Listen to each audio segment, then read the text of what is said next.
Okay, hello everyone. I welcome you all on this platform and today's particular video, ठीक है, we are going to discuss main verb. Okay, जैसा आप लोग जानते हो कि हम लोग को न्यू चैप्टर वर्ब स्टार्ट किया है, ठीक है, और हम लोग 2 लेक्चर कंप्लीट कर चुके हैं। आज थर्ड लेक्चर में हम लोग से पूरा का पूरा मेन वर्ब या आप इसको प्रिंसिपल वर्ब बोल सकते हो या लेक्सिकल वर्ब, ठीक है। नेम से कंफ्यूज नहीं होना है, मेन वर्ब भी आपका वही चीज है, प्रिंसिपल वर्ब, लेक्सिकल वर्ब, बहुत सारे बुक में अलग अलग नेम दिया हुआ है, तो उससे कंफ्यूज होने की कोई बात नहीं है, ठीक है ना। तो आज हम लोग पूरा का पूरा मेन वर्ब के बारे में डिस्कस करने वाले। और देख लो आज हम लोग कौन कौन सा वर्ब पढ़ेंगे। डायनेमिक वर्ब क्या होता है, एक्शन वर्ब क्या होता है, ठीक है, लिंकिंग वर्ब या कपलर वर्ब क्या होता है, ट्रांजिटिव एंड इंट्रांजिटिव क्या होता है, रेगुलर एंड इरेगुलर वर्ब, ठीक है ना। दीज टाइप्स ऑफ वर्ब को हम लोग आज डिस्कस करेंगे, जो कि सबका सब मेन वर्ब के कैटेगरी में आता है, ठीक है। ओके, तो यहाँ पे आप देखोगे तो फर्स्ट अगर मेन वर्ब को कैटेगराइज करोगे तो आप बोल सकते हो कि एक हमारा होता है एक्शन वर्ब, ठीक है। एक्शन वर्ब को ही कोई कोई बुक में आपको डायनेमिक वर्ब लिखा हुआ मिलेगा, ठीक है, डायनेमिक वर्ब। एक्शन वर्ब बोल सकते हो या डायनेमिक वर्ब, दोनों एक ही चीज है। उसके बाद अगर आगे बढ़ोगे तो आपका एक हुआ लिंकिंग वर्ब, लिंकिंग वर्ब या इसी को कॉपुलर वर्ब बोला जाता है, ठीक है ना, कॉपुलर वर्ब। फिर एक मेन वर्ब के एक टाइप में देखोगे तो स्टैटिव वर्ब, स्टैटिव वर्ब, ठीक है। ये 3 टाइप्स ऑफ वर्ब्स को आज हम लोग डिस्कस करेंगे, ठीक है। अब सबसे पहला आता है बात एक्शन वर्ब और डायनेमिक वर्ब को पहले डिस्कस करते हैं, 1 बाय 1 हम लोग सबको डिस्कस करते चलेंगे, ठीक है, ठीक है। अब देख रहे हो इस एक्शन, जैसे नाम ही से आपको पता चल रहा है एक वर्ब का फॉर्म होगा जो क्या एक्सप्रेस कर रहा होगा, एक्शन को। अब आप लोग एक्शन समझते हो, एक्शन बोलने का मतलब क्या कि कोई भी फिजिकल एक्टिविटी, ठीक है, जिसमें आपको क्या करना पड़ता है, एफर्ट करना पड़ता है, जिसमें आपको एनर्जी की जरूरत होती है, वो क्या है, सब एक एक्शन है, ठीक है। तो आप इसका डेफिनेशन फॉर्म में एक लाइन में क्या लिख सकते हो कि a verb form, a verb which shows actions, clear, इसी को बोला जाता है नोन एज एक्शन, या स्लैश देकर बोल सकते हो कौन सा वर्ब, डायनेमिक वर्ब, ओके। जैसे कोई भी वर्ब बोल सकते हो, रन, गो, ईट, ड्रिंक, है ना, जिसमें आपको एनर्जी की जरूरत हो रही है, आपको एफर्ट करना पड़ रहा है, ठीक है, वॉक, डांस, ठीक है ना। ऐसा बहुत सारा जितने भी आप वर्ब बुक में देखोगे बहुत सारा एकदम और सैकड़ों हंड्रेड्स आपका लिस्ट बना हुआ होता है, वो सबका सब आपका क्या है, एक एक्शन वर्ब ही, ठीक है। आप डेली अपने लाइफ में भी क्या करते हो, बहुत सारे एक्टिविटीज डेली करते हो, आपका स्टडी करना भी एक एक्शन है, आपका स्लीपिंग भी एक एक्शन है ना, ओके। आप ब्रेकफास्ट करते हो वो भी एक एक्शन है, सारा कुछ तो एक्शन ही है, ओके। अब यहाँ पे देखोगे बेसिकली आप सेंटेंस का स्ट्रक्चर मेन सिंपल, आप बेसिकली एक सेंटेंस का स्ट्रक्चर लेके चलोगे तो क्या हमारा सब्जेक्ट वर्ब एंड ऑब्जेक्ट यही तो होता, ठीक है। अब यहाँ पे आपको समझना होगा कि ये जो एक्शन वर्ब हो रहा है ना, जैसे एग्जांपल से लिखा गया she goes to market, simple sentence ही हम लोग समझते हैं। उसके बाद लिखा गया सी सिंग्स अ सॉन्ग, देख रहे दोनों सेंटेंस को ऑब्जर्व करोगे, ठीक है। एग्जाम्पल को ऑब्जर्वेशन से ही हम लोग transitive verb and intransitive verb को समझ जाएंगे and regular and irregular verb को समझ जाएंगे। इसको अलग से कुछ समझने की जरूरत नहीं, आप एग्जाम्पल को ऑब्जर्वेशन से ही समझ जाओगे, ठीक है। लिखा हुआ है सी गोज टू मार्केट, ठीक है ना। अब यहाँ पे आपको समझना है ना, हर एक स्टूडेंट से पूछा जाएगा ना तो मोस्ट ऑफ द स्टूडेंट्स बोलेंगे कि चलो ये सी हमारे सेंटेंस का सब्जेक्ट हुआ, ये वर्ब हुआ, और टू मार्केट को अंडरलाइन करके बोल देंगे कि ऑब्जेक्ट हुआ, ठीक है। बट आप गलत हो, क्लियर। टू मार्केट यहाँ पे सेंटेंस का कोई ऑब्जेक्ट नहीं है, क्लियर। कल भी आपको ये बताया गया था कि सेंटेंस का जो ऑब्जेक्ट होता, ठीक है, जिस ऑब्जेक्ट की आप बात करते हो वो सेंटेंस का ऑब्जेक्ट या तो कोई नाउन हो सकता है या तो कोई प्रोनाउन हो सकता है, ठीक है। पार्ट्स ऑफ स्पीच का मोस्टली, हाँ, तो ये ऑब्जेक्ट को समझोगे कि सेंटेंस का जो ऑब्जेक्ट हो सकता है ना, ऑब्जेक्ट या सब्जेक्ट, ये दोनों की बात करो, ठीक है। बचपन में आप लोग ऑब्जेक्ट, प्रेडिकेट, सब्जेक्ट, ये सब चीज के बारे में पढ़ते हो, ठीक है, लेकिन वहां पे ये चीज को समझ नहीं पाते हो। बचपन में क्या हो जाता था, अंडरलाइन करके सब्जेक्ट वर्ब, और जितना बच गया सबको अंडरलाइन करके क्या कर देते थे, ऑब्जेक्ट। बट अब यहाँ पे ये बात नहीं है कि आप सबको अंडरलाइन करके ऑब्जेक्ट कर दोगे तो वो क्लियर हो जाएगा, ठीक है। ऑब्जेक्ट करने से आपको बहुत ज्यादा कंफ्यूजन हो जाएगा, वॉइसेज में उसको ट्रांसफॉर्म, पैसिव वॉइस में नहीं ट्रांसफॉर्म कर पाओगे, नरेशन बहुत दिक्कत हो जाएगा, ठीक है ना। तो आप ऑब्जेक्ट की बात करोगे तो ऑब्जेक्ट बेसिकली जो सेंटेंस का वर्ड होगा ना, वो एक नाउन हो सकता है या तो प्रोनाउन हो सकता है, मोस्टली, ठीक है ना। मोस्टली हमारा एक नाउन एंड प्रोनाउन हो सकता है, और ये जो नाउन एंड प्रोनाउन होता है वो रिप्लाई किस चीज का होता है, व्हाट का, किस चीज का रिप्लाई, व्हाट का रिप्लाई, हु का रिप्लाई या हुम का रिप्लाई। रिप्लाई आप लोग समझते हो, जैसे यहाँ पे एग्जांपल लिखा गया सी सिंग्स, ठीक है, सी सिंग्स। अब आपसे पूछा जाएगा व्हाट, तो आंसर आप क्या दोगे? A song, she sings a song. ये जो अ सॉन्ग जो बोला जा रहा है वो व्हाट का रिप्लाई है, इसका मतलब ये सेंटेंस का नाउन, तो आप इसे बोल सकते हो कि ये ऑब्जेक्ट है। लेकिन इस एग्जांपल को ऑब्जर्व करोगे, सी गोज टू मार्केट, तो बताओ तो कोई पूछ सकता है कि सी गोज व्हाट या सी गोज हु? क्या पूछा जाएगा? सी गोज वेयर, तो वेयर का रिप्लाई है टू मार्केट, तो वेयर का रिप्लाई कभी भी नाउन नहीं हो सकता, कभी भी प्रोनाउन नहीं हो सकता। वेयर का रिप्लाई एक प्लेस को बताता है, आप कहां जा रहे हो, तो you are going to market, तो मार्केट एक प्लेस है, दैट इज एडवर्ब, और एडवर्ब कभी किसी सेंटेंस का ऑब्जेक्ट नहीं हो सकता, ठीक है। और इस सेंटेंस का बोला जाएगा कि पैसिव बनाओ, तो पैसिव भी नहीं बन सकता क्योंकि इस सेंटेंस में कोई ऑब्जेक्ट ही नहीं है, ओके ना। तो आप आज से सब्जेक्ट भर ऑब्जेक्ट ऐसे ही अंडरलाइन करना, ठीक है। थोड़ा सा ध्यान से करना है कि ऑब्जेक्ट कहां पे है, कहां पे ऑब्जेक्ट नहीं है, ठीक है। आपको रिप्लाई को देखना है, जैसे लिखा गया रन्स वेरी फास्ट, ठीक है। अब यहां पे आपसे पूछा जाएगा कि रन्स, दे रन्स व्हाट, कभी भी नहीं पूछा जाएगा दे रन्स हाउ, हाउ का रिप्लाई है वेरी फास्ट, ठीक है। तो यहां पे वेरी फास्ट भी कभी भी कोई ऑब्जेक्ट नहीं है सेंटेंस का, क्लियर। बहुत सारे एग्जांपल्स ऐसे दे सकते हो, ठीक है। जैसे लिखा गया we walk in the morning, ठीक है। ही टेक्स डेजर्ट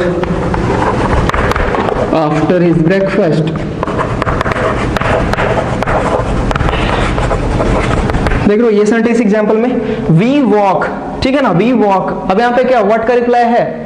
फिर से पूछा जाएगा वी वॉक व्हेन, व्हेन का रिप्लाई है इन द मॉर्निंग, ठीक है। एक टाइम बताया जा रहा है कि इन द मॉर्निंग, तो वो भी कभी भी नाउन नहीं हो सकता, वो भी सेंटेंस का ऑब्जेक्ट नहीं है, ठीक है ना। ये भी एक एडवर्ब है।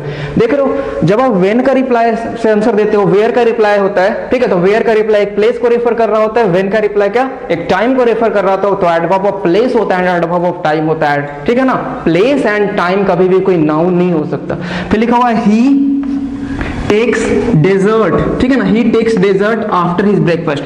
अब यहां पे आपसे पूछा जाएगा ही टेक्स व्हाट, तो व्हाट का रिप्लाई आप दोगे डेजर्ट, क्लियर। तो अब यहाँ पे ये सेंटेंस का क्या हो गया? ऑब्जेक्ट हो गया। इस सेंटेंस में जो नाउन यूज हुआ गया वो क्या है? हमारे सेंटेंस का ऑब्जेक्ट है, क्योंकि ये रिप्लाई किस चीज का आ रहा? व्हाट का, क्लियर है ना। आप लोग समझ रहे हो? ओके, तो एक्शन वर्ब आपको समझ में आ गया कि किसी में कोई भी एक्टिविटी जिसमें आपको क्या एफर्ट करना पड़ता है, ठीक है। और इसमें भी अब देखा जाएगा तो इसमें आप ट्रांजिटिव एंड इनट्रांजिटिव को समझ गए, ठीक है। इसी ऑब्जर्वेशन से हमें पता चल गया कि ट्रांजिटिव एंड इनट्रांजिटिव क्या हो रहा है। तो ट्रांजिटिव क्या समझ में आया कि जिस वर्ब के बाद क्या हो? ऑब्जेक्ट हो, ठीक है। मतलब कि जो एक्शन सब्जेक्ट, सब्जेक्ट को हम लोग क्या बोलते हैं? डूअर, ठीक है। जो किसी एक्टिविटी को कर रहा है, जो उस एक्शन को परफॉर्म कर रहा है, ठीक है। उस एक्टिविटी का इफेक्ट ऑब्जेक्ट पे पड़ रहा है, उसका रिसीवर है। जैसे आप बेसिकली बोलोगे, सिंपल सी example, you eat an apple, देख रहे हो, यू ईट एन एप्पल, ठीक है। You eat an apple. अब आपसे पूछा जाएगा ना यू ईट व्हाट, तो आप बोलोगे एन एप्पल, ठीक है। तो ये हमारे सेंटेंस का क्या हो गया? ऑब्जेक्ट। अब यहाँ पे यू, आप परफॉर्म कर रहे हो खाने का, आप एक एक्शन कर रहे हो खाने का, उसका इफेक्ट किसी पे पड़ रहा? एप्पल पे इफेक्ट पड़ रहा है कि नहीं? आपका एप्पल फिनिश होने वाला है, क्लियर। तो ऑब्जेक्ट जब सेंटेंस में होगा ना, तो उस पे उस एक्शन का क्या हो रहा होगा? इफेक्ट पड़ रहा होगा। जो डूअर कुछ कर रहा है उसका इफेक्ट कहीं ना कहीं ऑब्जेक्ट पे पड़ रहा होता, ठीक है। लेकिन अगर बताओ तो बोला गया सी गोज टू मार्केट, तो यहाँ पे मार्केट पे क्या इफेक्ट पड़ रहा? आपके मार्केट जाने ना जाने से मार्केट पे कोई इफेक्ट पड़ने वाला है क्या? ठीक है। You go to school daily, तो आप स्कूल जाओ या ना जाओ, स्कूल पे इफेक्ट पड़ने वाला है कुछ, ठीक है। आपके जाने से थोड़ी ना स्कूल चल रहा, क्लियर। ये चीज समझ में आ रहा होगा आपको, ठीक है। तो कहां पे वो सेंटेंस हमारा ऑब्जेक्ट होगा और कहां पे वो जो सेंटेंस के लास्ट में लिखा हुआ है वो कॉम्प्लीमेंट, ठीक है। अब दूसरे नाम पे हम लोग आते हैं, कॉम्प्लीमेंट है वो, ठीक है। कैसे कॉम्प्लीमेंट होता है उस चीज को समझते हैं। यहां तक आप लोग समझ गए, ठीक है।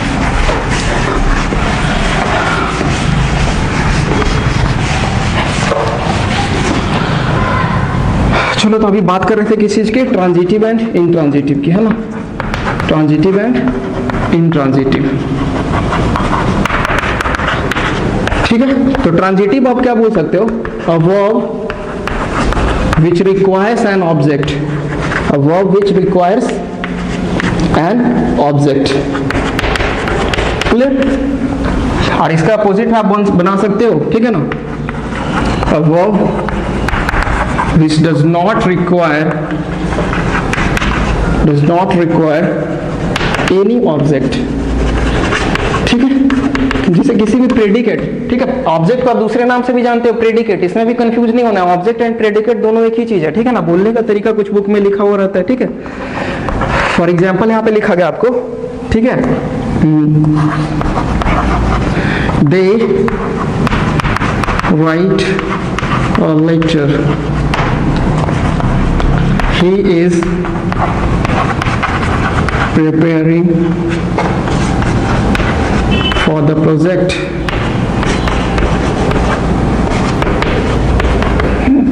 ठीक है।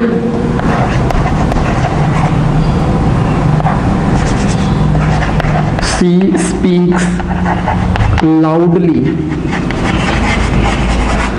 चलो एग्जाम्पल को ऑब्जर्व करोगे, लिखा गया दे राइट, ठीक है, अ लेटर। अब आपसे अब पूछा जाएगा दे राइट व्हाट, तो व्हाट का रिप्लाई हमारा क्या आ रहा है, अ लेटर। तब आप इस सेंटेंस को, अ लेटर को क्या बोलते हो कि ये सेंटेंस का हमारा क्या है, ऑब्जेक्ट है, और इस सेंटेंस का आप पैसिव भी बना सकते हो, क्लियर। उसके बाद लिखा गया he is preparing for the project. Next example को आप लोग ऑब्जर्व करोगे, सी स्पीक्स लाउडली। अब बताओ यहाँ पे क्या पूछा जा सकता है, सी स्पीक्स व्हाट, लाउडली किस चीज का रिप्लाई है, लाउडली रिप्लाई है हाउ का, पूछा जाएगा सी स्पीक्स हाउ, ठीक है ना, तो हाउ का रिप्लाई आप बोलोगे लाउडली, स्वीटली, ऑनेस्टली, ठीक है ना। हाउ का रिप्लाई जो होगा वो अपने आप में क्या होगा, एडवर्ब, ठीक है, एडवर्ब, और एडवर्ब कभी भी किसी सेंटेंस का ऑब्जेक्ट नहीं हो सकता, ये चीज आप लोग समझ गए ना, ठीक है। तो ट्रांजिटिव क्या हो रहा है, इंट्रांजिटिव क्या हो रहा है। अब हम लोग समझते हैं regular verb and irregular verb को, क्लियर, सारा यही पे मेन वर्ब हम लोग क्लियर कर लेते हैं। अब यहाँ पे देखो रेगुलर वर्ब, इसके नाम ही से पता चल रहा है रेगुलरिटी है कुछ ना कुछ। जैसे आप एक एग्जांपल से समझोगे, एक एग्जांपल आपके पास लिखा गया वॉक, क्या लिखा गया, वॉक। ये वॉक हमारे वर्ब का फर्स्ट फॉर्म है, ठीक है, जो हमारा बेस फॉर्म होता है वो वॉक है। अब आपसे बोला जाएगा कि सर इसका सेकंड फॉर्म बनाइए, तो सेकंड फॉर्म क्या हो जाएगा, वॉक, वॉकड, वॉकड, ठीक है, second form and third form हो जाएगा हमारा। तो आप एक चीज ऑब्जर्व कर रहे हो कि इस वॉक का जो फर्स्ट फॉर्म था उसके बाद second form and third form लिखा गया, तो सेकंड एंड थर्ड फॉर्म दोनों का फॉर्म क्या है, सेम है, दोनों को हम वॉक्ड वॉक्ड ही बोल रहे हैं, ठीक है। जैसे यहाँ पे लिखा जाएगा एक वर्ड डिराइव, ठीक है, तो डिराइव, डिराइव्ड, डिराइव्ड, देख लो second form and third form दोनों में क्या हो रहा है, सेम आ रहा। तो रेगुलर फॉर्म हमारा क्या हुआ, ठीक है ना, जिसका second form and third form basically क्या होगा, वर्ब का सेम होगा, जिसे हम एक रूल क्या ऐड करके, एक प्रीफिक्स ऐड करके, सॉरी एक सफिक्स ऐड, कौन सा सफिक्स, ईडी ऐड कर सकते हो या डी, ये दोनों में से कुछ ना कुछ ऐड करके उसका second form and third form बनाया जा सकता है, ठीक है। लेकिन आप बताओ तो एक वर्ड आपका लिखा गया है, चलो सिंपल वर्ड लेते हैं, ईट, ईट ही लिया गया, ठीक है, ईट का आप सेकंड फॉर्म बनाओगे तो क्या हो जाएगा, एट, थर्ड फॉर्म क्या हो जाएगा, ईटेन, ठीक है। तो सेकंड फॉर्म अलग हो गया, डिफरेंट हो गया, एंड थर्ड फॉर्म डिफरेंट हो गया, that is called irregular verb. कोई रेगुलरिटी इसमें नहीं है, लेकिन आप देख रहे हो कि जब second form and third form दोनों सेम ही होता है ना, ठीक है। बस यूसेज का आपको सेंटेंस में पता होना चाहिए कि वो थर्ड फॉर्म कब है एंड सेकंड फॉर्म। अब दोनों का फॉर्म सेम लिखा हुआ है तो आप कंफ्यूज हो जाओगे कि कब उसको सेकंड फॉर्म बोलेंगे एंड कब थर्ड फॉर्म। तो हम लोग ये चीज पढ़ चुके हैं, ठीक है, कि सेंटेंस में थर्ड फॉर्म तभी लिखा जाता है जब उसके साथ हेल्पिंग वर्ब हमारा क्या हो, हैज एंड हैव, मतलब हैव का कोई फॉर्म होगा तभी उसके साथ थर्ड फॉर्म लिखा जाएगा। लेकिन आप डायरेक्ट सेंटेंस के सब्जेक्ट के साथ वर्ब का कौन सा फॉर्म लिख सकते हो, सेकंड फॉर्म, समझ रहे हो ना। जैसे अच्छा एक सिंपल वर्ड प्ले, तो प्ले बताओ, आपसे पूछा जाएगा कि रेगुलर वर्ब है या इरेगुलर वर्ब, आप क्या बोलोगे, तो आप क्या चेक करने की कोशिश करोगे, इसका second form and third form. तो प्ले का सेकंड फॉर्म क्या होता है, प्लेड, थर्ड फॉर्म भी क्या होता है, प्लेड, तो प्ले, प्लेड, प्लेड। तो अब हमारा ये बताओ क्या हुआ, रेगुलर या इरेगुलर, तो आप बोलोगे रेगुलर, क्यों, क्योंकि इसका second form and third form दोनों क्या है, सेम है, समझ रहे हो। तो ईडी या डी ऐड करके जब हम second form and third form किसी वर्ब फॉर्म का बना देते तो that is called regular verb, clear. फिर से एक एग्जांपल लिखा गया राइट, तो राइट का सेकंड फॉर्म क्या होगा, रोट, थर्ड फॉर्म क्या होगा, रिटेन। तो बताओ ये रेगुलर वर्ब है या इरेगुलर वर्ब है, क्या होगा, आप ही लोग बोलोगे कि इरेगुलर वर्ब है, क्यों, क्योंकि इसका second form and third form दोनों डिफरेंट हो गया।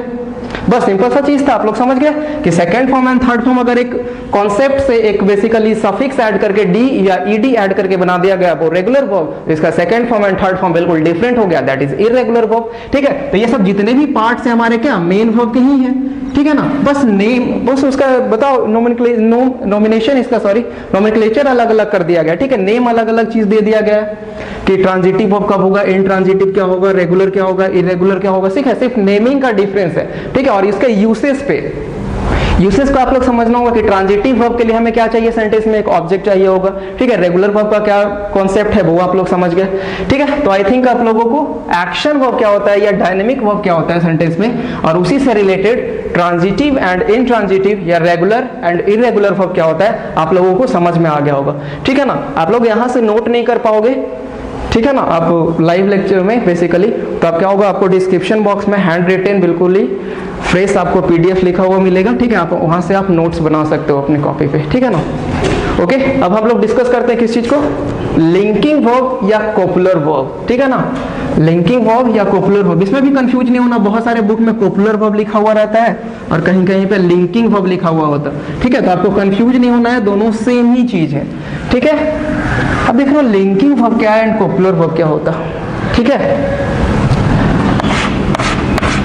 या उससे पहले हम लोग स्टैटिक वर्ब को देख लेते हैं, ज्यादा बेहतर होगा, ठीक है। किस चीज को देख लेते हैं, स्टैटिक वर्ब को।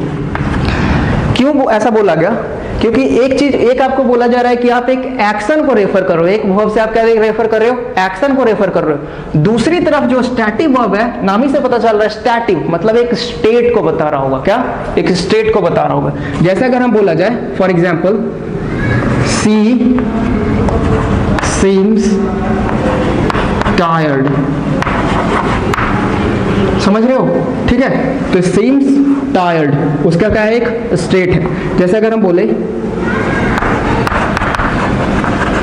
ठीक है, जैसे लिखा गया ही लुक्स हैप्पी, ठीक है। जैसे बोला गया सी रिजेंबल्स हर मदर, ठीक है ना, इस टाइप से यूज किया जाएगा। देख रहे हो यहाँ पे कोई एक्शन हो रहा है क्या, अगर हम बोला जाए बंदा कोई बोले कि सी ही लुक्स हैप्पी, तो बताओ यहाँ पे कोई एक्शन है क्या, ये लुक यहाँ पे कोई एक्शन है, बिल्कुल भी यहाँ पे कोई एक्शन नहीं है, बस एक स्टेट को बताया जा रहा है कि वो हैप्पी दिखाई दे रहा, ठीक है ना। सी रिजेंबल्स हर मदर, रिजेंबल का मतलब समझते हो ना आप लोग, रिजेंबल का मतलब होता है मेल खाना, क्या मेल खाना, जैसे किसी का फेस अपने मम्मी से मैच करता है, किसी का फेस अपने पापा से मैच करता है, ठीक है, दैट इज कॉल्ड रिजेंबल, ठीक है। तो सी रिजेंबल्स हर मदर, तो मतलब मेल खाना भी कोई एक्शन है, सिर्फ स्टेट बताया जा रहा है कि उसका फेस अपनी माँ से मिल रहा, इसमें कौन सा एक्शन, ये तो स्टेट की बात की जा रही है, ठीक है ना। तो जब स्टेट किसी पर्सन के स्टेट को रेफर किया जाएगा तो that is called static verb. लेकिन बहुत सारे सिचुएशन में linking verb and static verb दोनों सेम ही हो जाते हैं,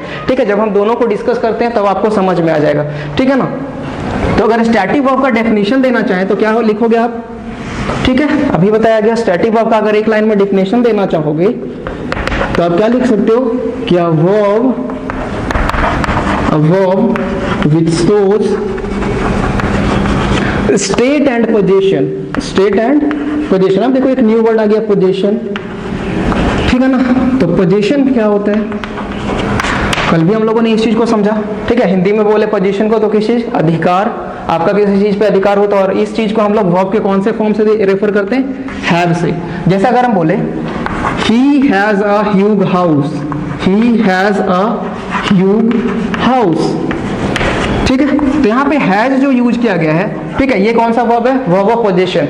अब बहुत सारे स्टूडेंट से पूछा जाएगा ना कि हैज क्या होता है, तो आप बोल दोगे क्या, हेल्पिंग वर्ब, क्योंकि रट ली हो इस चीज को कि is, am, are, was, were, has, have हमेशा सेंटेंस में क्या होता है, हेल्पिंग वर्ब होता है, ठीक है ना। बट हमेशा ये हेल्पिंग नहीं होता है, आपको ये चीज समझना होगा।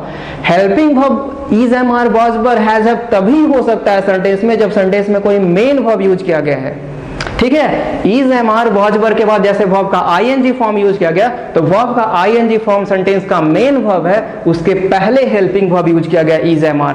लेकिन अगर इंडिपेंडेंटली, अगर अकेले इज, एम, आर सेंटेंस में यूज किया जाता है तो वो कभी भी हेल्पिंग वर्ब या एक्सिलरी वर्ब नहीं है, वो क्या है हमारा एक लिंकिंग वर्ब, लिंकिंग। जैसे देखो, चलो अभी लिंकिंग वर्ब पे आ रहे हैं, स्टैटिक वर्ब का कुछ और एग्जांपल्स देते हैं। जैसे लिखा गया I have a fountain pen, ठीक है। तो ये जो हैव लिखा गया यहाँ पे भी क्या एक्सप्रेस कर रहा है, पोजीशन को एक्सप्रेस कर रहा है, ठीक है ना। जैसे हम लिखा गया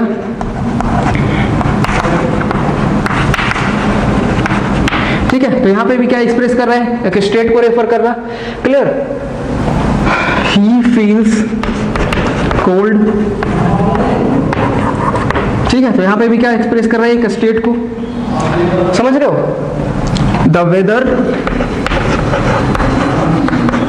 the the weather looks hot, ठीक है, तो ये भी हमारा क्या होगा, स्टैटिव।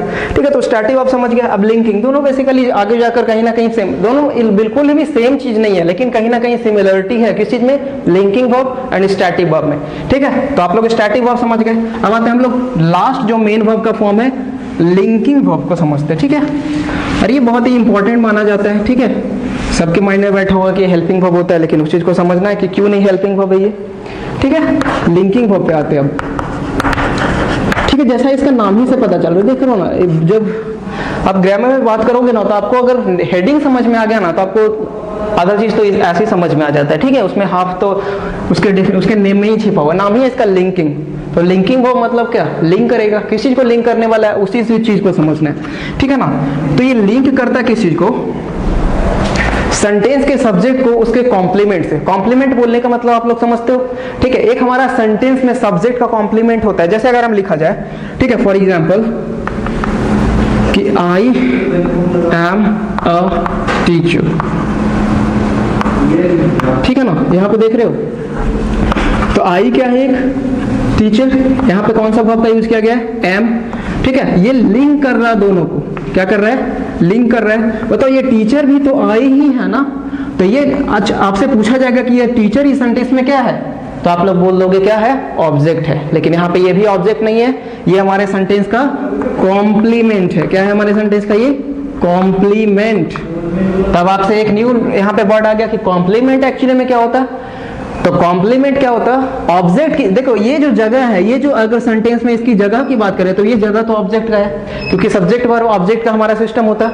ये जगह किस चीज का है, ऑब्जेक्ट का।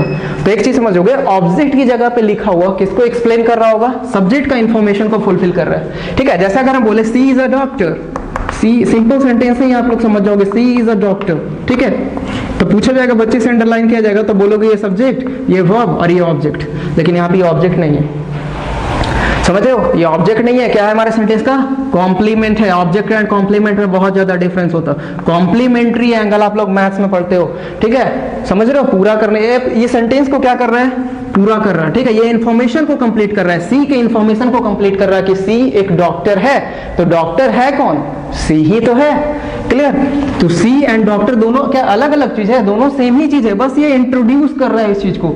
ये हमारे सेंटेंस का क्या हो गया, सब्जेक्ट का कॉम्प्लीमेंट है। इस पूरे सेंटेंस को सिर्फ पूरा कर रहा है, इंफॉर्मेशन को फुलफिल कर रहा है। ठीक है ना, यहां तक आप लोग समझ गए। तो हमारे सेंटेंस का जो लिंकिंग वर्ब होता है, वो वर्ब का कौन सा फॉर्म, बी का फॉर्म। कौन सा form, be form. Be form में आप लोग समझ गए। ठीक है, इज है हमारे प्रेजेंट का फॉर्म। ठीक है, वाज वर हमारा पास्ट का फॉर्म। ये हमारे जब ये सेंटेंस में इंडिपेंडेंटली यूज होगा, क्या हम बात कर रहे हैं, is am are was were अगर सेंटेंस में इंडिपेंडेंटली यूज होता है, ये किसी वर्ब के साथ नहीं आता, तो वो हमारे सेंटेंस का कौन सा वर्ब है, लिंकिंग वर्ब। यही हमारे सेंटेंस का मेन वर्ब है। ठीक है ना, तो आप हमेशा ये चीज नहीं बोल सकते हो कि is am are was were क्या होता है, हेल्पिंग वर्ब। ठीक है, वो सेंटेंस का मेन वर्ब भी है, और मेन वर्ब में भी कौन सा वर्ब होगा, लिंकिंग वर्ब, या उसको कॉपुलर वर्ब के नाम से भी जाना जाता है। ठीक है, और आप बोल सकते हो सीम, ठीक है, लुक, appear, ठीक है, appear, love, like, smell, taste। ठीक है, इस टाइप का जो वर्ड होता है हमारा, बेसिकली वो लिंकिंग वर्ब या स्टैटिक वर्ब के कैटेगरी में आता है। ठीक है, अच्छा आप बताओ, क्या आप लाइक और लाइकिंग कर सकते हो? कभी कोई सेंटेंस में सुना हुआ है कि आई एम लाइकिंग यू? ऐसा कोई सेंटेंस बना है आज तक? ठीक है, क्या ऐसा बोल सकते हो कि आई एम लविंग यू? ठीक है, तो ये चीज आप लोग समझ गए कि इस टाइप का ये जो वर्ब है हमारा जो लिखा हुआ है ना, बेसिकली इस चीज का प्रोग्रेसिव एक्शन, मतलब जो कॉन्टिन्यूअस एक्शन दिखाने के लिए हम लोग वर्ब का जो आईएनजी फॉर्म यूज करते हैं ना, वो आप इसका नहीं बना सकते हो।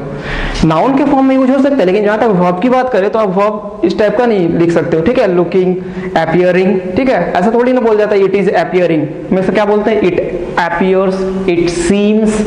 ठीक है ना, इस टाइप का सेंटेंस बनता। चलो एग्जाम्पल और लिखा जाता है, जैसे लिखा गया दे वर इनोसेंट, दे वर इनोसेंट। चलो अब थोड़ा सा इस चीज को कंफ्यूजन को दूर करते हैं कि static verb and linking verb दोनों में देख रहे हैं कि बहुत सारे जगह पे दोनों एक ही चीज हो रहा है। ठीक है, बस हल्का सा डिफरेंस है दोनों में, क्या कि जो वर्ब के बाद जो हमारा कॉम्प्लीमेंट यूज होगा ना, अगर ये सब्जेक्ट के बारे में ही बात कर रहा हो, ठीक है, ये सब्जेक्ट के बारे में इंफॉर्मेशन दे रहा हो या उसी को फुलफिल कर रहा है, उसी की क्वालिटी को बता रहा है ना, तो वो सिर्फ एक लिंकिंग वर्ब है। जैसे आप एग्जाम्पल से समझ सकते हो कि दे वर इनोसेंट, तो इनोसेंट है कौन? इनोसेंट यही दे तो है, तो यहाँ पे वर्ब कौन सा वर्ब है? लिंकिंग वर्ब, ठीक है। जैसे पूछा जाएगा, बोला गया इट इज अ पेन, तो ईट को हम पेन से रेफर कर सकते हैं, बिल्कुल कर सकते हैं। तो यहाँ पे भी ईच कौन सा वर्ब हो गया? लिंकिंग वर्ब, ठीक है ना। तो आप लोग समझ गए कि बेसिकली लिंकिंग वर्ब की बात करते हैं, तो लिंकिंग वर्ब जब सेंटेंस में यूज होता है तो वो कॉम्प्लीमेंट जो यूज होता है वो सब्जेक्ट का इंफॉर्मेशन दे रहा होता है या उसके किसी ना किसी क्वालिटी को एक्सप्रेस कर रहा होता है, ठीक है। हम लोग कुछ एग्जांपल्स के थ्रू और समझते हैं। ओके, अब आप कुछ एग्जांपल्स से समझ सकते हो, ठीक है। जैसे लिखा हुआ है इंडिया वॉन द मैच, अब इस वॉन की बात करोगे तो ये हमारे वर्ब का सेकंड फॉर्म हो, ठीक है ना। अब जीतने के लिए आपको एफर्ट करना पड़ेगा कि नहीं, आपको एनर्जी की जरूरत होगी ना, तो ये हमारे सेंटेंस का कौन सा वर्ब हो गया? Main verb. और मेन वर्ब में भी कौन सा वर्ब? एक्शन वर्ब, या आप इसको कौन सा वर्ब बोलोगे? डायनेमिक वर्ब, जो हम लोगों ने पढ़ा, ठीक है। फिर नेक्स्ट एग्जांपल लिखा गया सी थ्रू द वॉल। अब ये थ्रू समझ रहे हो ना क्या है? थ्रो का second form, throw, threw, thrown, ठीक है। तो ये हमारे वर्ब का सेकंड फॉर्म हो गया। आपसे पूछा जाएगा सी थ्रू व्हाट, तो व्हाट का रिप्लाई हमारा क्या हुआ? ये द बॉल, ठीक है ना। तो द बॉल हमारे सेंटेंस का क्या है? अब ऑब्जेक्ट। तो आपसे पूछा जाएगा अब मेन वर्ब में ये ट्रांजिटिव वर्ब है या इनट्रांजिटिव वर्ब है, तो आप क्या बोलोगे?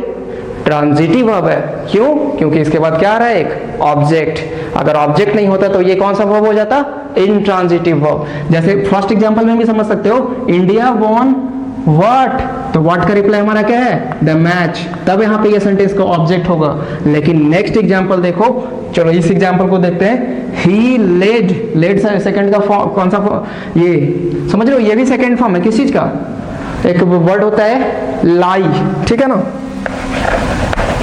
ले यूज होता है लेटने के सेंस में, ठीक है ना, बेड पे लेट रहे हो, जमीन पे लेट रहे हो, ठीक है, उसके सेंस में उसका सेकंड फॉर्म क्या हमारा? लेड। तो ही लेड। अब आपसे पूछा जाएगा व्हाट, किसी बच्चे से, किसी स्टूडेंट से बोला जाए कि ऑन द फ्लोर को अंडरलाइन करके आप क्या लिखोगे? तो आप लिख दोगे ऑब्जेक्ट, बट ये ऑब्जेक्ट नहीं है, क्या है ये? सेंटेंस का एडवर्ब ऑफ फ्रेज, एक एडवर्बियल फ्रेज है।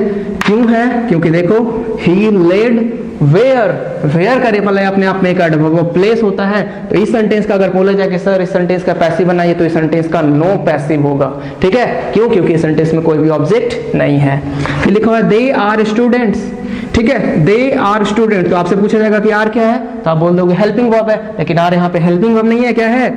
लिंकिंग वर्ब, ठीक है। और लिंकिंग वर्ब सेंटेंस में जो यूज होता है उसके बाद वो क्या होता है? वर्ब के बाद जो यूज होता है वो सेंटेंस का कॉम्प्लीमेंट होता है, ठीक है ना। स्टूडेंट्स हैं कौन? यही दे तो स्टूडेंट्स हैं, तो ये हमारे सब्जेक्ट का क्या है? कॉम्प्लीमेंट। तो ये कॉम्प्लीमेंट या तो सेंटेंस का कोई नाउन हो सकता है, या तो कोई एडजेक्टिव हो सकता है, या तो कोई पार्टिसिपल। पार्टिसिपल हम लोग आगे जाकर पढ़ेंगे, नाउन एंड एडजेक्टिव तो आप लोग समझते ही हो, ठीक है। पार्टिसिपल हम लोग आगे पढ़ने वाले। फिर लिखा हुआ है Mohini danced in the party. अच्छा, तो डांस्ड आप तो बोल तो दोगे ये मेन वर्ब है, सब तो यहाँ पे मेन वर्ब का ही अभी हम लोग पढ़ रहे हैं, लेकिन मेन वर्ब में उसका कौन सा पार्ट है वो आपको समझना होगा। अब लिखो है मोहिनी डांस्ड, तो व्हाट का रिप्लाई हो सकता है? कभी कभी भी नहीं। क्या पूछा जाएगा? वेयर, तो वेयर का रिप्लाई क्या हुआ? In the party. और वर्ड की बात करें तो वर्ड तो हमेशा एक ही हो सकता है, अगर दो तीन वर्ड को ग्रुप में लिख दिया जाए तो दैट इज कॉल्ड फ्रेज। तो दिस इज एडवर्बियल फ्रेज, ये क्या है? एक एडवर्ब फ्रेज है, ये सेंटेंस का कोई ऑब्जेक्ट नहीं है, ठीक है ना। तो इस सेंटेंस का भी क्या होगा?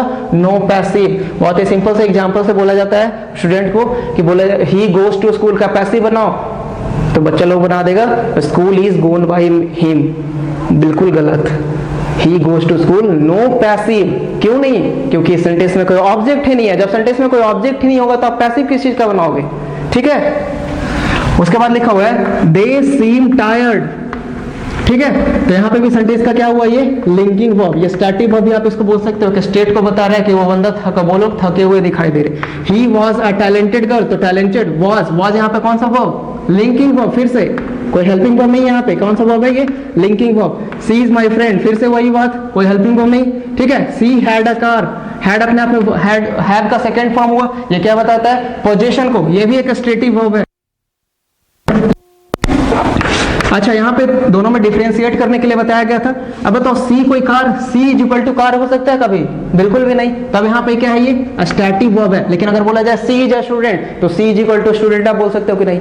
दोनों में डिफरेंस समझ रहे हो? लिखा गया सी हैड अ कार, ठीक है, तो सी इज इक्वल टू कार आप बोल सकते हो कभी भी नहीं। तो ये हैड यहाँ पे क्या है, स्टैटिक वर्ब है, ठीक है। लेकिन अगर बोला जाएगा सी इज अ स्टूडेंट, तो सी स्टूडेंट है, बिल्कुल है। तो ये यहाँ पे कौन सा वर्ब है, लिंकिंग वर्ब, यही ध्यान में रखना है, ठीक है। दे हैव अ बाइक, तो दे बाइक हो सकता है कभी?